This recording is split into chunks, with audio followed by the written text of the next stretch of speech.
Bonsoir à tous, bienvenue sur le plateau Equinox Soir, votre décryptage quotidien de l'actualité de lundi à vendredi, 19h, 21h, 18h, 20h, Greenwich Mean Time.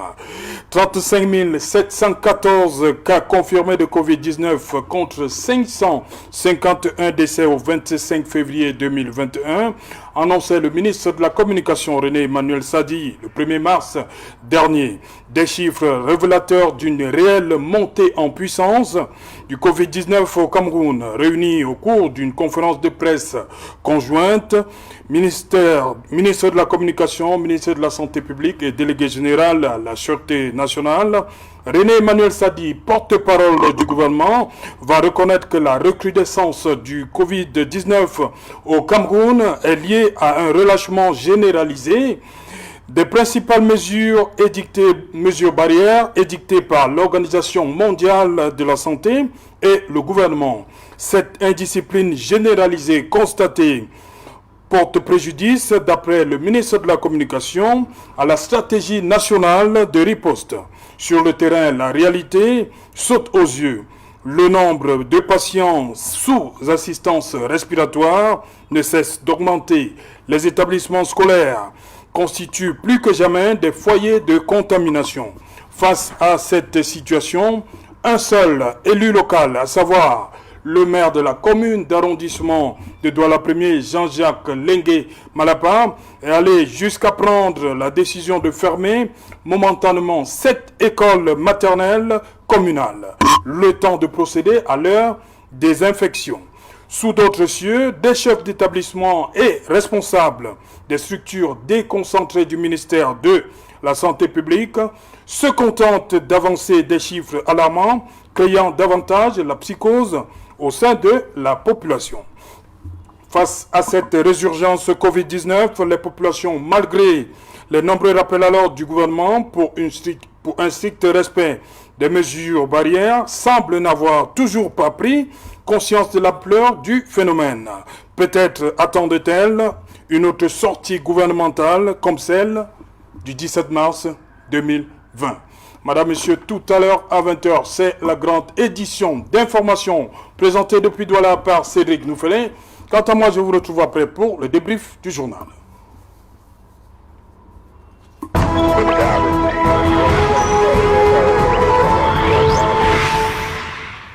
Recrudescence Covid-19, au-delà du respect des mesures barrières. Pour en parler, nous avons invité en plateau ce soir, Joe Walters. You're welcome. Good evening. Good evening, Serge Alonto.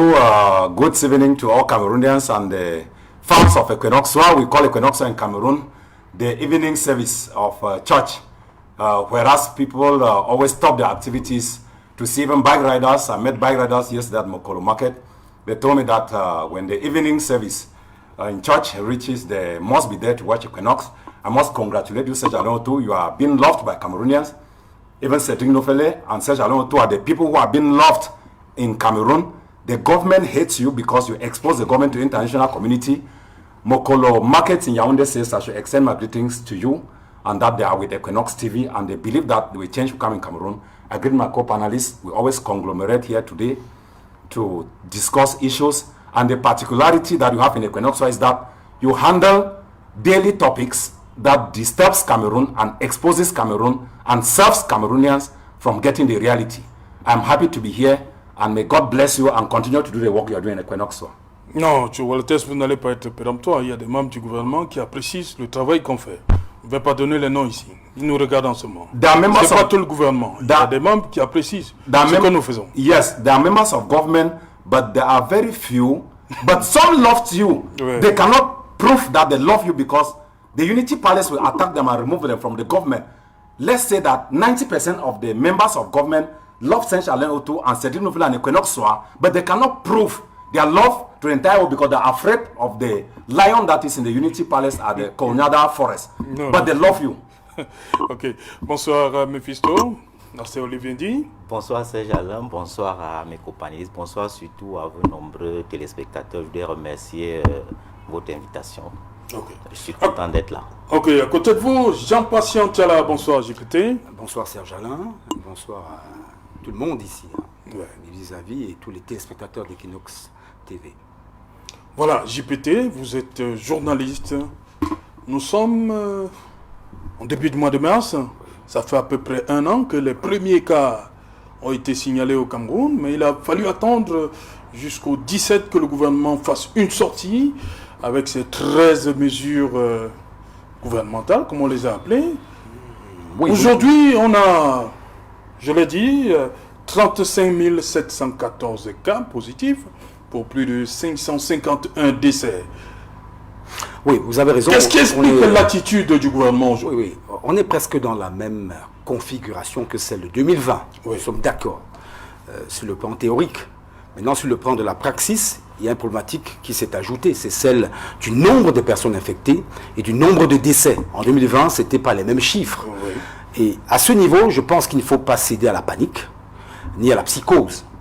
Point besoin de s'y retrouver, parce que, en regardant même les autres nations, après ce qu'on a subi au bout d'1 an, on doit plutôt avoir conquis une sorte de consistance en termes de résilience et de résistance. Il n'est pas question aujourd'hui de sombrer. C'est plutôt en 2020 qu'on aurait dû vraiment sombrer dans la panique totale, généralisée. Je crois qu'actuellement, on sait exactement de quoi il s'agit et on peut mieux se préparer. Maintenant, le point le plus essentiel qui pose problème et que vous avez évoqué dans votre introduction, c'est bel et bien ce relâchement et cette indiscipline. Et cette indiscipline est à plusieurs niveaux. On ne va pas également s'attarder uniquement sur les citoyens, c'est-à-dire les populations, et pointer un doigt accusateur. Il faut dire que... Mais c'est ce qui est ressorti de cette conférence de presse conjointe. Oui, attendez. Même ceux qui avaient dicté les mesures, les 13 du 17 mars 2020, eux-mêmes ont fait preuve d'indiscipline. C'est-à-dire quoi? En voulant procéder par une sorte de mimétisme avec ce qui se fait ailleurs, je parle du relâchement au niveau de la fermeture des frontières, on s'est oublié. Et au niveau des frontières, aujourd'hui dans les aéroports, on a plutôt un autre problème, celui des tests Covid, négatifs ou pas, corrompus ou pas. Voilà. Vous voyez un peu. Ça veut dire qu'on n'est pas resté attentif, prudent et très impliqué sur le respect des mesures que nous-mêmes on s'est dédictées. Vous voyez un peu.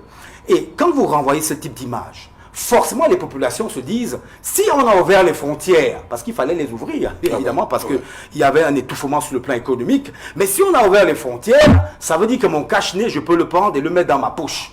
Voilà comment certains citoyens ont réfléchi.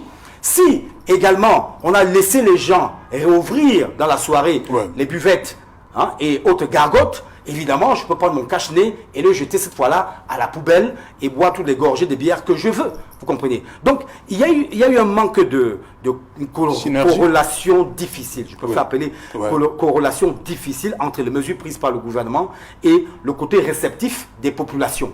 En parlant de cohésion de tout cela, évidemment que la posture de ceux qui prennent la décision a aussi poussé les gens à traîner la patte et à peiner.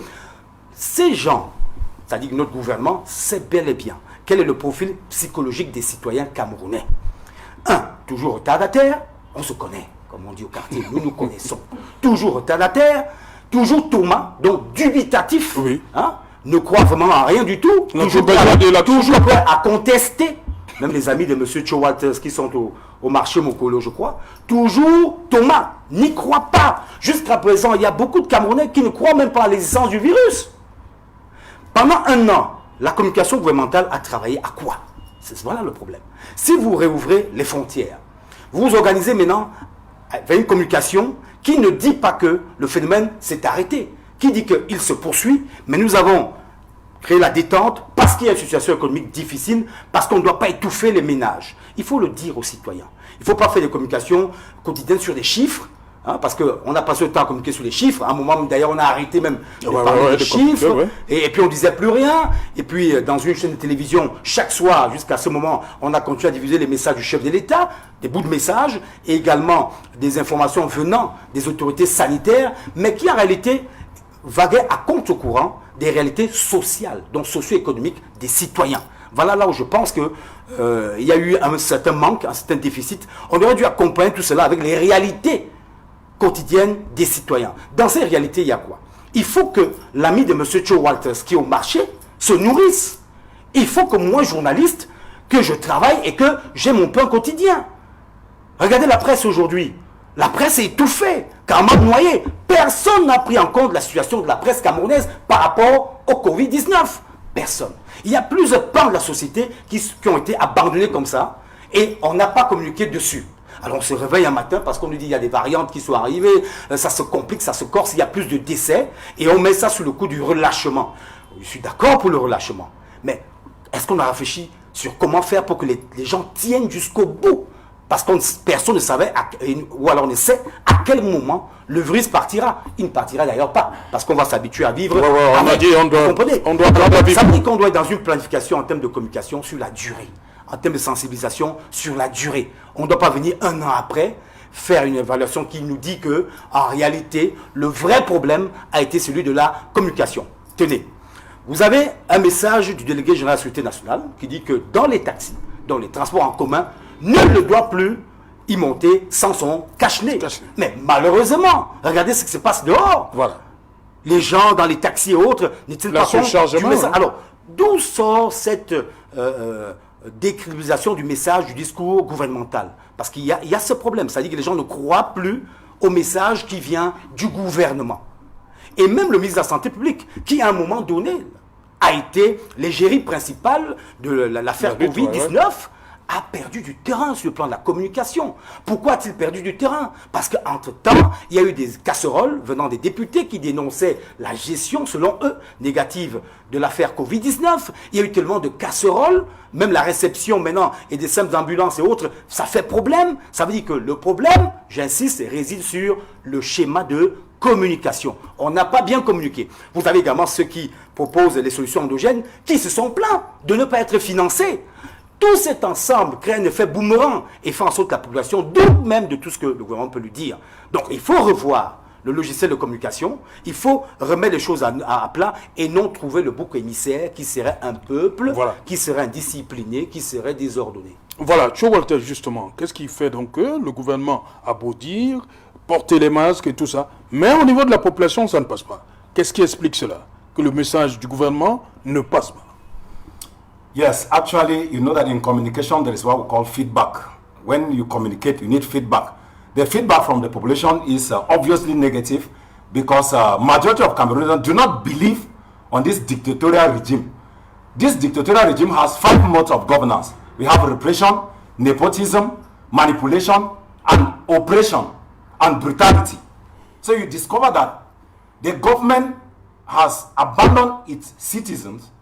Cameroonians knows that coronavirus is mystical because the Spanish bird flu that appeared in 1918 killed a lot of Cameroonians and there was no advancements in technology. Besides that, we had this coronavirus 19 that came, but the government policies of communications are very poor. You hear the Delegate General of National Security that comes out to communicate, but with a very poorly strategies of communication. You will have instructions from the presidency, the Ministry of Public Health, under the instruction of the presidency, outlining measures through the prime minister, but Cameroonians still not respect because they know that the government is not serious. Reason number 1, when you move into taxis, a taxi man that has maybe people that do not have face masks into the taxi man gives 2,000 francs.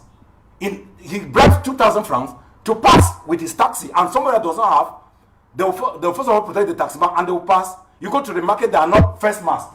You go to I've heard that MTN, not to make publicity, at Bonanjo tomorrow in Douala will organize a concert, and they say that the ticket is free ticket. Everybody will go to the concert. What has the government done about it? Fane Pupa came to Cameroon, organized concert. What has the government done about it? Communication, government policies, and the government knows that they don't have means to confine Cameroonians. We had Malenge Malapat in Douala with the divisional officer of Vuri. Those are contradictions. You cited yesterday section 39 and 261 of the among the 505 decentralization codes in Cameroon that are confronting, because we have deconcentration and decentralization, which means that there is still that tendency of centralization of power, and that weakens communication, and Cameroonians do not believe.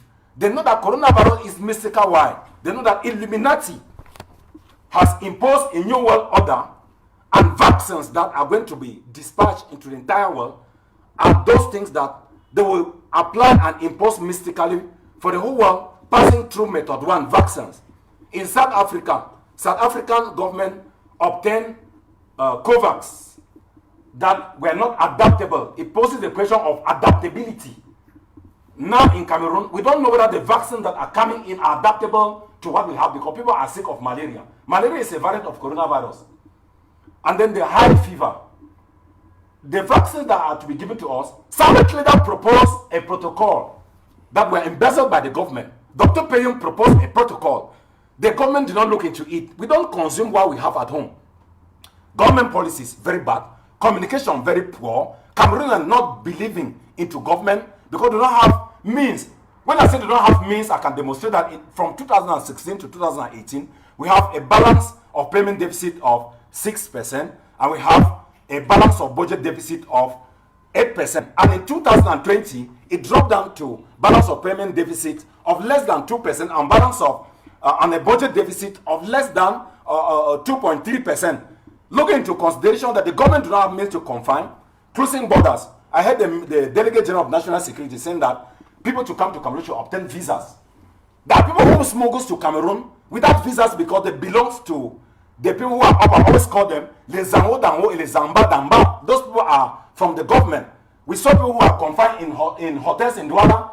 They came and said because they were ministers' daughters and sons, they took them narrowly. And we always say that coronavirus does not kill the poor, they kill only the rich. Because my neighbor died, he was a banker. We want to say that each Cameroonian should carry on mask, but they know that coronavirus does not exist because the figures are political. And with Cameroonians every day, they know that people are dying of coronavirus, but there are those people that are fabricated. Okay. Poor communication, poor government policies, balance of payment deficit, balance of the budget deficit, the means to confine Cameroonians not present. Brassaries, the best payers of taxpayers in Cameroon. CDC that was destroying Northwest and Southwest. You are talking about coronavirus. What of those in the Northwest and Southwest that are exposed in the war? What have the government said? Their communication is very poor. They should allow Cameroonians to live with what they have. That is my own opinion for now. Ok. Voilà, Marcel, le président de la République, dans son discours de fin d'année, il a fait le constat selon lequel il y avait un relâchement au niveau des mesures barrières et ça a continué. J'évoquais la conférence de presse conjointe du 1er mars. Est-ce que ça suffit pour un gouvernement de dire à la population, appeler la population à plus de responsabilités? Il a dit avant vous, Jean-Patient Tchala, les Camerounais sont des tomates, qu'ils aiment voir avant de croire. Est-ce que ça suffit pour un peuple qu'on lui dise que bon voilà, on vous appelle à être plus responsable? Est-ce qu'il ne faut pas, à un moment comme celui-ci, où les chiffres ne font que grimper, un peu de coercition? Oui, effectivement, il faut un peu de coercition. Je voudrais dire que le fait que le gouvernement dise simplement que il faut que les gens il faut se laver les mains, il faut cela ne suffit pas. Parce que il n'y a aucun peuple au monde qui est suffisamment discipliné pour subir ou bien pour éradiquer une pandémie. Donc, il faut passer par des mesures fortes. Je me souviens l'année dernière, lorsque le corona était à son niveau très élevé, le gouvernement a pris des mesures fortes, parmi lesquelles il fallait suspendre les écoles. On a constaté que la police et la gendarmerie étaient dans les rues pour vérifier qu'effectivement, non seulement les gens devaient porter les masques, il fallait également qu'il y ait plus de surcharge. Voilà des éléments qui peuvent amener le peuple à se plier. On a vu par exemple en Chine, la police fouettait des gens pour dire que ce n'est pas l'indiscipline. Oui, pour dire que l'indiscipline constatée au Cameroun n'est pas inhérent au seul Cameroun, même ailleurs. Et à un moment donné, il faudrait justement que le gouvernement qui est la voix autoritaire, qui a l'autorité, puisse justement amener les gens par force à respecter les mesures barrières. Mais comment voulez-vous que le peuple respecte les mesures barrières lorsque le gouvernement lui-même commence déjà à favoriser le non-respect des mesures barrières? Comment? Prenez par exemple le cas du récent concert de l'artiste Indira. C'est pas que je fais une contre-publicité pour cet artiste. Regardez le cas par exemple du concert de Fally Ipupa. Ce sont des événements qui drainent d'importantes foules. Alors là, quand le chef de l'État dit respecter les mesures barrières, le ministre de la Culture autorise l'organisation de tels événements. Vous voyez qu'il y a contradiction. C'est-à-dire que le gouvernement lui-même ne fait pas monter de sérieux.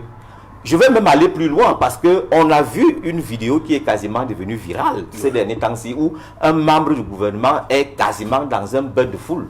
On peut peut-être dire que c'est dans le cadre familial, mais il n'y a même pas eu de mesure de distanciation physique. Personne n'arborait le masque. Et donc, c'est des contre-publicités qui montrent que le gouvernement lui-même n'est pas sérieux sur ce qu'il est en train de faire. Bon, au-delà de ça... Donc, forcément, ça a un impact sur la population. Bien sûr, bien sûr. La population se dit que l'exemple ne vient pas d'en haut, donc... Ben justement, ce sont des mauvais exemples. Mais je voudrais quand même apporter une précision pour dire que la recrudescence des cas de Covid actuellement n'est pas forcément liée au relâchement des mesures barrières. Si nous faisons un peu d'histoire... Vous m'avez dit avant le début de cette émission que vous êtes passé par le centre spécialisé ORCA. Qu'est-ce que vous avez vu de ce côté? Non, je dis que... J'en viens. Oui. Je suis en train de dire que la recrudescence des cas n'est pas seulement liée, n'est pas exclusivement liée au relâchement. Il y a aussi que, comme je voulais l'indiquer tout à l'heure, si vous regardez, si nous rentrons un peu dans l'histoire, vous allez voir que la grippe espagnole, qui a sévi entre 1918 et 1920, a connu une deuxième vague qui a été beaucoup plus fétale que la première vague. Ce n'était pas forcément parce que au moment où on avait décidé du déconfinement, les populations sont ruées vers les rues, ils ont célébré la liberté. Ce n'est pas forcément ça, mais c'est parce que cette deuxième vague apporte un virus qui est différent du premier. C'est-à-dire que la première souche, la deuxième souche vient améliorer et qui échappe justement à la connaissance, peut-être même à la technique de maîtrise, à la technique qui a permis de maîtriser un peu ou bien momentanément la première vague. Oui. Et donc, on va forcément constater qu'il y aura une recrudescence importante des cas. Ça peut être l'une des explications. Bien évidemment, je rejoins ce que GPT a dit tout à l'heure, qu'il y a aussi une mauvaise communication gouvernementale. Il y a également une population désinvolte, parce que si vous vous souvenez que le directeur du Centre Pasteur avait déjà, dans une interview, avait déjà indiqué que il ne sait pas ce qui a protégé l'Afrique. Les gens n'ont pas respecté les mesures barrières, les gens ne se lavaient pas les mains, les gens allaient au culte, les gens vaquaient à leurs occupations, ils allaient dans les marchés étaient bondés de monde, il n'y avait aucune mesure de distanciation physique. Mais curieusement, il n'y a pas eu autant de cas en Afrique qu'en Europe. Elle-même s'est posé la question, qu'est-ce qui a protégé l'Afrique? Elle ne sait pas. Et tout ce qu'elle s'est résumée à dire, c'est que l'Afrique est un cas à part. Maintenant, est-ce que ce type de communication a un effet sur la population? On peut le dire que les Africains se disent que les pronostics qui avaient été faits à la base, venant de l'Europe, eux, ils ont déjoué les pronostics. Alors, pourquoi ne pas continuer dans la même lancée et que, évidemment, peut-être pour eux, ça va être pratiquement la même chose. Donc, pour me résumer, je voudrais dire que s'il y a un doigt qu'il faut pointer, c'est la communication du gouvernement et les membres du gouvernement eux-mêmes qui ne prêchent pas par l'exemple. La première des choses, ça c'est la deuxième des choses, c'est que la population est désinvolte, elle ne croit pas. C'est toujours le même cycle. Elle ne croit pas, pourquoi? Parce que l'exemple ne vient pas des gouvernements ou des gouvernants, ou bien c'est quoi le problème? D'abord parce que le gouvernement même ne fait pas monter le sérieux. En plus parce qu'il y a eu un gap exponentiel entre les cas en Europe et les cas en Afrique, déjouant les pronostics qui avaient été faits par l'OMS à la base. Donc ça fait partie des éléments qui expliquent. Mais je voudrais quand même dire qu'il faut que la population fasse très attention parce que cette deuxième vague de Covid qui arrive peut être beaucoup plus fétale que la première parce que le virus à la base peut avoir modifié sa souche et devenir plus dangereux le premier. Voilà, oui, j'ai pété justement. Les mesures du 17 mars 2020 ne sont pas levées. Il y a surtout ce quatrième point qui disait les rassemblements de plus de 50 personnes sont interdits sur l'ensemble du territoire national. Justement, là où je voulais en venir. Oui, on voit les concerts. C'est là où je voulais en venir. Allez-y, allez-y donc. Allez-y. Désolé. Qu'est-ce qui fait donc que le gouvernement prêche une chose, mais sur le terrain, on applique autre chose? Vous ne pouvez pas dire. Les festivals continuent à être organisés, on organise des concerts. Qu'est-ce qui se passe? Vous ne pouvez pas dire aux citoyens, le 17 mars 2020, que vous ne devez pas vous réunir à plus de 50 personnes. Au bout d'un an, on ne sait pas quand la décision a été levée. Personne n'en sait rien. Mais quand je regarde ailleurs, on aime à nous faire le reproche de copier les Occidentaux, mais quand même, prenons le cas le plus facile, celui de la France. Oui. Où je crois que le Premier ministre... À un moment, le Premier ministre on dit que telle mesure, nous la levons, nous la réinstallons ou réinstaurons. Donc vous avez parlé tout à l'heure de communication. Oui, c'est la communication. Les Français sont en train d'attendre, de compter les... Oui. Est-ce qu'on va être confiné? Je crois que c'était à 18h. C'était à quelle heure le Premier ministre en Castex? Mais écoutez, chez nous, quand on a dit pas plus de 50, on s'est retrouvé nous-mêmes à nous débrouiller à respecter cette affaire de 50 et parfois on ne respectait même pas. Et on ne sait pas quand le gouvernement a dit de faire plus. On a laissé faire. Sous le même prétexte, il parlait de désinvolture. Ça concerne tout le monde, la désinvolture. Je suis pour la responsabilité individuelle et collective. Vraiment, on doit être tous responsables. Je suis d'accord. Et il faut rappeler ça à chaque citoyen, à chacun d'entre nous. Soyons responsables. Mais maintenant, celui qui est à la tête, qui dirige, doit impulser cette volonté de responsabilité individuelle, ensuite collective.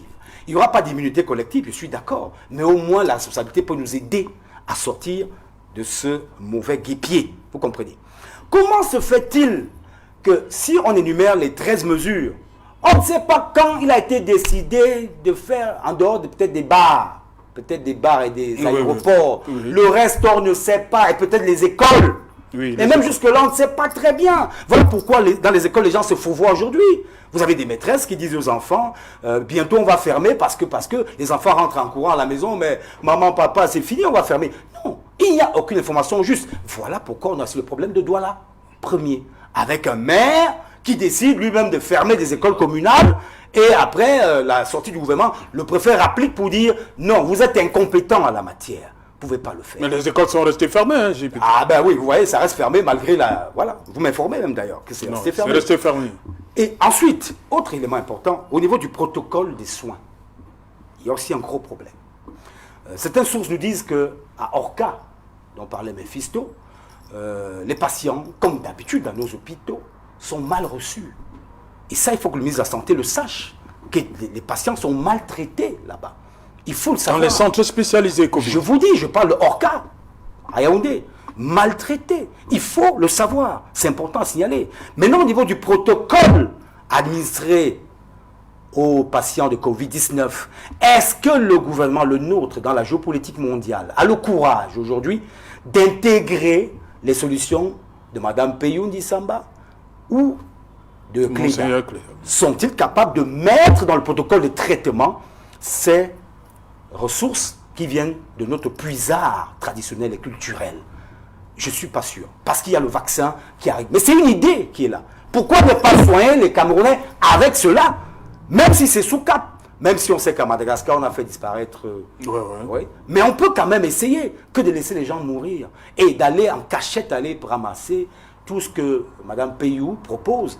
Le ramasser, je dis, ils achètent en gros, et il y a des ruptures.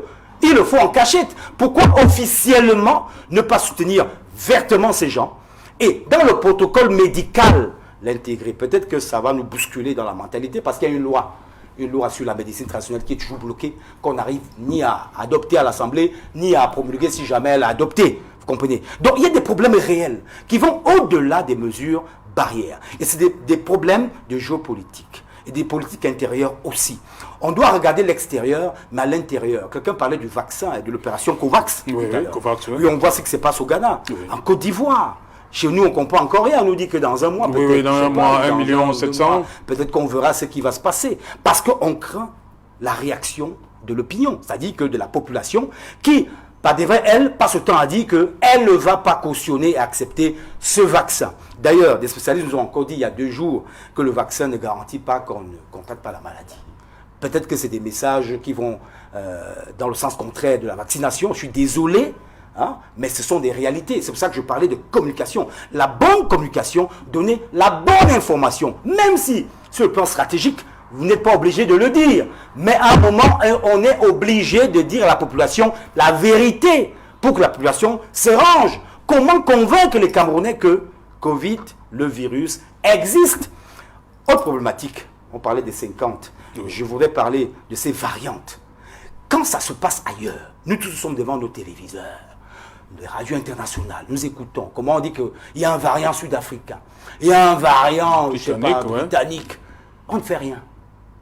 C'est quand les variants en question entrent sur le sol qu'on réagit, toujours après coup. Pendant que ça se passait ailleurs, pendant qu'on le disait, qu'est-ce que le gouvernement a dit? Rien. Rien n'a été dit par rapport à la possibilité que ces variants arrivent au Cameroun. On a continué à fonctionner comme si tout allait bien, comme si on était en fin 2020 et que voilà, tout va très bien. On ne s'est appuyé que sur 1 ou 2 éléments qui continuent à montrer que peut-être que seul le chef de l'État est conscient de la situation, parce que lui et moi, il a annulé sa cérémonie de vœux, il annule les événements, même si ça nous énerve de gauche à droite, parlant du 11 février par exemple. Mais le gouvernement, lui, à quoi il pense? Je suis désolé, à quoi il pense? Qu'est-ce qu'il dit? La communication du ministre de la Santé a été détériorée. Et on se demande bien, qui doit même communiquer pour ce gouvernement? Parce que dans le cadre de Covid-19, on a eu une communication servie par le ministre de la Santé, une communication servie par le ministre de la Communication. On a également un ministre de l'administration territoriale qui, de temps à autre, sort. À qui est-ce qu'on doit se fier finalement? Parce que les mêmes également sont sur d'autres pans de communication. La crise au nozo, hein, et bien d'autres sujets. Alors, qui est crédible pour communiquer et convaincre? Le Premier ministre a parlé 1-2 fois, et puis il n'a plus jamais parlé. Ah non, le Premier ministre n'a plus jamais parlé, parce que je me rappelle à l'époque, en mars 2020, que le monsieur le plus crédible à ce moment-là, c'était bel et bien le Premier ministre chef du gouvernement. Et depuis lors, il n'a plus parlé. Il a parlé le 30 non, il n'a plus parlé. Lorsqu'il fallait assouplir. Depuis lors jusqu'à aujourd'hui, il a encore parlé. Oui.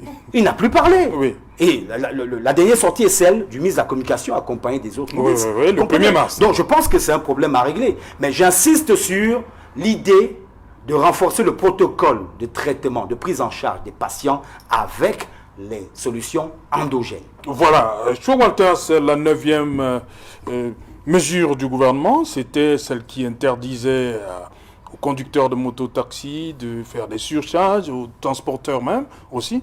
Vous qui aimez parler de Mokolo, vous avez beaucoup d'amis de ce côté-là. Bike riders. Voilà. Est-ce que le message passe? C'est-à-dire le port du masque, il continue à porter 2-3 personnes sur la même moto? Ils ne sont pas conscients de ce qui se passe? Okay, I want to thank you very much for elevating that number 9 measures. When you talk about bike riders in Cameroon, do you know that in 2018, President Paul Biya said that he will create more than 500 jobs in Cameroon? We heard that 300 bikes were added in the national territory, in Douala and Yaoundé, Bausan, in other regions. So, bike riders, you know that Cameroon depends solely on the informal sector. Those who have diplomas and they don't have works are riding bikes. They have very qualified diplomas and competent, but they ride bikes. That 9 measure you see like that is difficult for bike riders to respect, because I will take an example. I was at Mokolo yesterday. I had to intervene for a bike to be released at Mokolo Commissariat. I presented myself to the commissioner and said that it was my student that I taught at the University of Ndetuswa, and the guy has gone to school, but he has been rejected from government concourse because he does not have a godfather, or maybe has money to bribe to enter a NAM, IRIC or ENS. When the commissioner asked me that, does the person have insurance and the driving license? I went to that student, he said he does not have one. I interrogated him, he said that no. The money that has been set for to fix driving license and insurance is more than what he can gain per month or maybe per week, which poses another problem of unemployment. So bike riders cannot respect bad measures because, one, when they go to petrol station, they take fuel. When they take fuel, if they carry 1 passenger, can the government compensate the other 2 passengers that they will not take behind? That is the question. it's difficult for them to respect barrier measures because the government is not capable to compensate them with accompanying measures. And if they carry one person behind, or one passenger, at the end of the day, he will not be able, if it is not his bike, he will not be able to give to the owner of the bike maybe the daily benefits and take home something. The Smith is 36,270 francs. That's the Smith. Somebody who carries one passenger per day, how much will he pay to his boss? How much will he consume as fuel? The money that the policemen they took from those bike riders in Cameroon has become an employment because the government is not capable. That is why Jean Patient was saying that the government took 13 measures last year. Jean Patient Tala. Oui, Jean Patient Tala. Not Tila. Not Tila. Sorry, know that there are people who are always very powerful. So the government cannot come back to the 13 measures. Reason number one. Non, vous parlez du prix du carburant. Est-ce que vos amis là portent au moins le masque? Yes, majority of them. The bike riders, they put on their face mask. I was at Mokolo. They put on their face mask. But the problem is the number of passengers that they carry behind. C'est ça le problème. Yeah, that is the problem. Ils ne peuvent pas respecter l'interdiction. No. They carry one passenger. Let me take for example, somebody who operates at Mokolo, who carries a passenger, maybe to Carrefour Billy, to Biamansi, and to Mendong, it consumes more than 2,000 francs as fuel. If you take one passenger and the passenger from Mokolo to Mendong is maximum on a bike is 500 francs. If you go to Mendong and carry one passenger back, it's 1,000 francs. You have consumed fuel of 2,000 francs. So how much will you take home as benefit to give your boss as benefit? So it's difficult. And I will go further to say that even taxi men cannot respect the barrier measures, but they put on their face mask because the accompanying measure to compensate their fuel is insufficient from the government because the government is incapable with the budget deficit to give the accompanying measures. It's difficult. We live on the informal sector.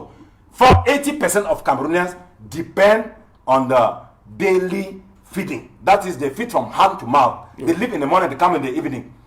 How many of them has the government recruited in the public service? We have 300 people that are recruited in the public service. That is significant. More than 25 million inhabitants in Cameroon. How many goes to INAM? How many goes to ENS? How many goes to the medical school and the public works? How many graduate from school? You launch a concours of 500 places in INAM. You see 50,000 dossiers deposited. Will they respect barrier measures? They'll put on their face mask, but they will do with it. There's nothing the government can do because the government is useless and they have abandoned its citizens and the government has eaten up its citizens. Ok, Marcel Olivier dit justement cette question, on a tous fait le constat que la population a du mal à respecter ces mesures. Qui peut aujourd'hui amener les Camerounais à respecter ces mesures? C'est quoi? Le Premier ministre, type docteur Joseph John Gouté fait une sortie demain comme le 17 mars dernier, ou bien le président de la République? C'est ça qui peut amener les Camerounais? On va voir les Camerounais avec des masques comme après le 18 mars 2020. Une sortie du chef de l'État ou bien du chef du gouvernement?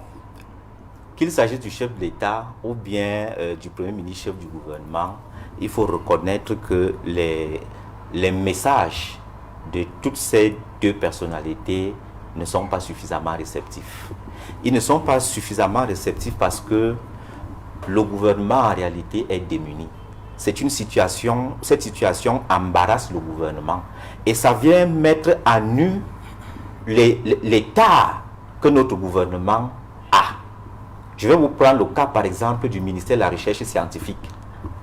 Dans une situation pareille, le ministère de la Recherche scientifique devait mobiliser des experts dans le domaine pour qu'on essaye de trouver des solutions. Or, quand vous regardez ce qui s'est passé, on a l'impression que le ministre nous a promis c'était quoi la chloroquine. Après la chloroquine, plus rien. Nous attendons tous de l'Occident. L'Occident même étant, je peux dire, dépassé. Et donc, comme ils sont dépassés, ce que le gouvernement se résume à faire, c'est de dire, ok, essayons de faire ce qu'on peut. La vérité est qu'il s'agisse du chef de l'État, la preuve en est que tout ce que le chef de l'État a dit, personne ne respecte à partir de ses ministres. Déjà, les différents concerts, les comportements, même au niveau des administrations, ça montre que le message du chef d'État est battu en brèche. Maintenant, si c'est le Premier ministre qui le dit, est-ce que le Premier ministre est plus puissant que le chef d'État? J'ai dit non. Donc, il faut quand même que le gouvernement, le régime du renouveau prenne ses responsabilités. Les plus grands changements structurels qui ont eu lieu dans le monde sont toujours arrivés après des grandes crises. Il faut que le gouvernement reconnaisse qu'il a échoué et qu'il réfléchisse comment faire pour sortir de là. Comment faire pour sortir de là? Nous avons besoin de développer notre côté technologique. Nous avons besoin de développer, de financer la science, la recherche, la vraie. Or, quand vous regardez dans notre ministère de la recherche scientifique, les chercheurs qui sont là-bas, on se pose bien la question s'ils ont le niveau pour le job. On se pose bien la question dans nos universités, est-ce que nous avons des gens capables d'apporter de réels changements? Quand on regarde même les décisions qui sont prises au niveau du gouvernement, on a l'impression que le processus de prise de décision n'a pas été respecté. C'est-à-dire que les gens n'ont pas étudié toutes les possibilités qui peuvent amener à des résultats pertinents. Voilà le problème. Et ça montre l'incompétence qui nous gouverne dans ce pays. Parce que les gens sont dans une logique, une logique nombriliste, une logique de cooptation où des gens arrivent à des postes de responsabilité sans de compétences réelles pour manager les administrations et les laboratoires techniques qu'on leur confie. Donc, je dis que si le gouvernement ne met pas un appui au niveau de la recherche scientifique, nous allons toujours rester à attendre le dictat de l'Occident. Le Monseigneur Cléda a fait une proposition. Et comme notre gouvernement est quasi apeuré, ce que l'OMS a dit, ils ne peuvent pas aller outre. Alors, ils battent en brèche le protocole de Monseigneur Cléda, qui aurait pu apporter des solutions, et qui apporte même des solutions parce que à un moment donné, les hôpitaux, comment on appelle ça, de l'Église catholique, n'avaient pratiquement plus de patients de Covid. Il a dit. Et le gouvernement, malheureusement, a ignoré Monseigneur Cléda. Ils auraient pu financer Monseigneur Cléda pour qu'on ait le maximum de produits, pour qu'on n'attende pas tout de l'Occident. Et je dis que les 1 million et poussière de vaccins, de doses de vaccins qu'on envoie, ce n'est pas gratuit. Parce que vous n'allez pas demander à un laboratoire de fabriquer des produits pour vous et venir vous les donner gratuitement. Non. Le gouvernement camerounais va payer. Pourquoi ne donc pas opter pour la solution qui est beaucoup plus moins chère, une solution endogène qui est beaucoup plus moins chère et qui est même adaptée à notre contexte? Pourquoi ne pas financer cette solution-là? Nous attendons tout de l'Occident. C'est une preuve supplémentaire, une preuve, je dirais même irréfutable, que le gouvernement camerounais est dépassé. Voilà. Jean-Paul Tchala, le Cameroun a abrité le CHAN 2020, qui s'est joué en 2021. Et certaines personnes pensent que ça pourrait aussi venir de là, parce que c'était la première compétition avec public qui s'est jouée. Et au bout là, la CAN qui arrive. Oui, comment on va gérer ça? Oui, si vous permettez. Oui, allez-y. Parce que je pense que tout ça se rejoint. Je voudrais dire à mon frère Ndi que M. Cléda, ou alors le prélat Cléda, a quand même été soutenu par le gouvernement. Mais il y a d'autres qui n'ont même jamais été soutenus par le gouvernement. Non, comme Mme Dissambapé, laissez-moi continuer, je vous en prie. Non, je vous dis, je ne parle pas de financement. J'ai bien dit soutenu. Je parle pas de l'anglais, ni le chinois, ni autre chose. Qu'est-ce que vous mettez dans soutenir, Jean-Passion? S'il me permet de finir, je vais avancer. Si il ne peut même pas finir, je ne vais jamais vous dire. Je vous dis qu'au moins, même sur le plan symbolique, Monseigneur Cléda a été soutenu par... Et vous pensez que le symbole soigne la maladie? Oui, mais laissez avancer, je vous en prie. Je ne vous ai pas stoppé. Allez-y. Je vous ai respecté. Allez-y, Jean-Paul. Je dis bien que Monseigneur Cléda a été soutenu par le gouvernement. Il a même été soutenu par d'autres mécènes que vous connaissez, à coups de millions de francs CFA. Il y a d'autres qui n'ont jamais été soutenus d'un iota. Vous comprenez? Et quand on les voit sur le plateau de télévision, on a l'impression qu'ils font du lobbying. Non, ils ne font pas du lobbying. Ils communiquent sur une potion qu'ils ont et qui sauve des vies. Et c'est pour ça que je dénonce ce 2 poids 2 mesures. Ou alors cette obscurité créée par les mêmes autorités qui vont derrière la case de ceux qui fabriquent ces potions et les achètent en gros et ramènent dans leur duplex. Vous comprenez? et donne l'impression que non, ça ne sert à rien. Voilà pourquoi je continue à dire qu'il faut donner de la lumière à tout le monde. Que ce soit Monseigneur Cléda, il y a également Dissamba Payou et bien d'autres qui sont là. Il faut également les mettre en lumière. Monseigneur Cléda a été mis en lumière par le gouvernement. Ça, je ne sais pas si M. Ndiva va se le contester. En termes de communication, de médiatisation, c'est une vérité. On était tout là en 2020. Vous comprenez? Donc, il faut faire évoluer les choses. Et si on veut les faire évoluer, là, je suis d'accord avec lui, c'est qu'il ne faut pas trembler. Il ne faut pas avoir peur. Vous comprenez? Certes, le rapport de force avec les Occidentaux est un peu difficile pour nous, mais il faut trouver des solutions. Même si vous le faites d'une manière désorientée, faites-le néanmoins. Ça rassure aussi les populations. Vous savez combien de gens sollicitent ces positions-là? Vous savez, est-ce que vous pouvez imaginer le nombre de personnes qui veulent accéder à ce que ces gens proposent? Vous savez combien de gens appellent? Mais les gens ont plus confiance à cela qu'au discours qui vient du gouvernement. Vous comprenez? Voilà quand je vous parlais du Premier ministre et du chef de l'État. Parce que je reprochais justement à notre landerneau politique de tout politiser. Tout est politisé. Voilà le problème aussi. Et quand on politise trop, ça devient un problème. Rappelez-vous, à un moment on a dit, hurrah pour le Cameroun, youpi, nous sommes les meilleurs pour gérer la Covid-19.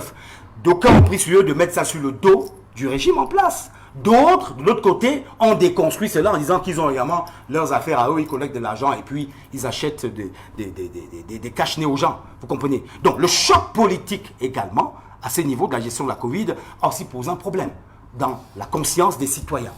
Vous comprenez? Et voilà aujourd'hui pourquoi vous avez, dans une affaire qui devait être uniquement humanitaire, sociale, sanitaire, culturelle et traditionnelle, on se trouve dans une affaire où il y a un camp qui pleurniche d'avoir mal géré l'argent, je ne sais pas qu'est-ce qu'ils cotisaient, et un autre camp qui dit, ben, on a trop crié victoire au moment où on a dit que le Cameroun a bien géré. Je me rappelle qu'on nous a dit et rabâché les oreilles que le Cameroun fait partie des meilleurs pays en termes de gestion de Covid-19. Et c'est à ce niveau que le relâchement s'assoit et s'installe. Donc on ne peut pas venir accuser une population qui vous suit aussi souvent, parce qu'il ne faut pas donner l'impression sur ce plateau qu'il n'y a pas de gens qui suivent ce que dit le gouvernement. Faux. Faux. Je vous dis, c'est faux. Beaucoup de Camerounais suivent ce que dit ce gouvernement, mais maintenant peuvent être en contradiction avec ce que le gouvernement dit. Ce qui dérange avec le gouvernement, c'est la manière de dire les choses. Quand est-ce qu'il faut dire? Quand est-ce qu'il faut faire une sortie? Et comment il faut la faire? Et qu'est-ce qu'il faut dire? Qui doit parler? Qui doit prendre la parole? La parole ne doit pas être portée par tout le monde. Voilà l'un des problèmes de notre gouvernement. On ne sait pas qui est réellement le porte-parole. Tout le monde parle. L'autre problématique également, c'est l'arrivée dans les réseaux sociaux des documents qui fuitent. Ah ouais. Vous avez une fuite de documents administratifs, des documents des hauts dignitaires de la République qui se retrouvent dans les réseaux sociaux. Et là, ça perd en crédibilité parce que dès que ça arrive dans les réseaux sociaux, on critique. Et dès qu'on critique, le message est erroné. Ouais, il est brouillé. Hein. Le récepteur le reçoit mal. Vous comprenez? Donc, la politisation aussi est quelque part un problème. J'essaie d'identifier les éléments qui peut-être empêchent aujourd'hui que nous soyons capables de convaincre la population. Et quand on dit nous, je ne parle pas de moi, journaliste, je parle bien de ceux qui sont les leaders publics et même ceux qui portent la parole, les orateurs publics. Ok. Non, oui, rapidement, 30 secondes, voilà. Je voudrais dire à JPT ici que je trouve quand même surprenant qu'ils disent que pendant que des gens sont en train de mourir, on soutient... D'abord, je ne dis pas que les gens sont en train de mourir. Non, je ne sais pas, c'est moi qui le dis. Pendant que les gens sont en train de mourir, les gens meurent de Covid. C'est vous qui le dites. Oui, je dis, j'assume ce que je dis. Oui, allez-y. Pendant que des gens sont en train de mourir de Covid, et qu'il y a quelqu'un qui apporte une solution pertinente, une solution concrète qui sauve des vies, et notre gouvernement, il tolère que notre gouvernement apporte un soutien symbolique. Je trouve ça bizarre. En plus, lorsqu'il parle de... Vous ne m'avez pas du tout... Non, lorsqu'il parle... Non, vous ne m'avez pas compris. Soyez aussi démocrate. Je suis désolé. Vous m'avez empêché de parler tout à l'heure, je peux faire la même chose. Non, vous n'avez pas compris. Soyez démocrate. Je n'ai pas dit cela. Soyez démocrate. Oui, je termine en disant... Je termine en disant que vous parlez de politisation du Covid, mais il faut bien que le politique s'y mêle. Vous savez quand dans les pays sérieux, quand le gouvernement propose un protocole, il faut bien que les politiques critique ça. Non, vous m'avez bien il faut bien écouté. qu'il Non, vous critique m'avez ça, pas il faut bien bien qu'il se mêle. Ok. Je crois que vous m'avez Et pas donc- compris du tout. Vous et êtes, donc- non, vous êtes hors sujet. et Vous donc- n'avez pas compris. Non, non, vous pouvez pas dire ça. Si, je vous dis. Non, vous pouvez pas dire Parce ça. que Vous vous avez avez parlé- arrêté des intentions qui sont pas. Non, mais vous avez parlé. Vous avez Non, parlé vous d'un n'avez rien compris. Terminez rapidement. Vous n'avez rien compris à ça. Oui, oui, on va permettre. Oui, Oui, 30 vous avez secondes. parlé d'un Non, vous n'avez rien compris. Permettez. On va Yes. permettre à Chowates Yes, de clôturer. 30 secondes. Yeah, 30 seconds. I want to say that the fundamental problem that the government has now with the Cameroonians is that they have poor communication, and to resolve that problem, the government should unite its forces. What I mean forces, it means that President Pobia should meet with Professor Maurice Kamtoni, John Frondi, Alice Kong, Kawala, and the rest, and think and strategize communication to solve problem Cameroon, because Cameroonians say that they will die with the corona by looking for their break. Ok, merci. Madame, Monsieur, dans un instant, le 20h de Cédric Nouffelé, tout de suite, et après, on se retrouve pour Equinox Soir, deuxième partie.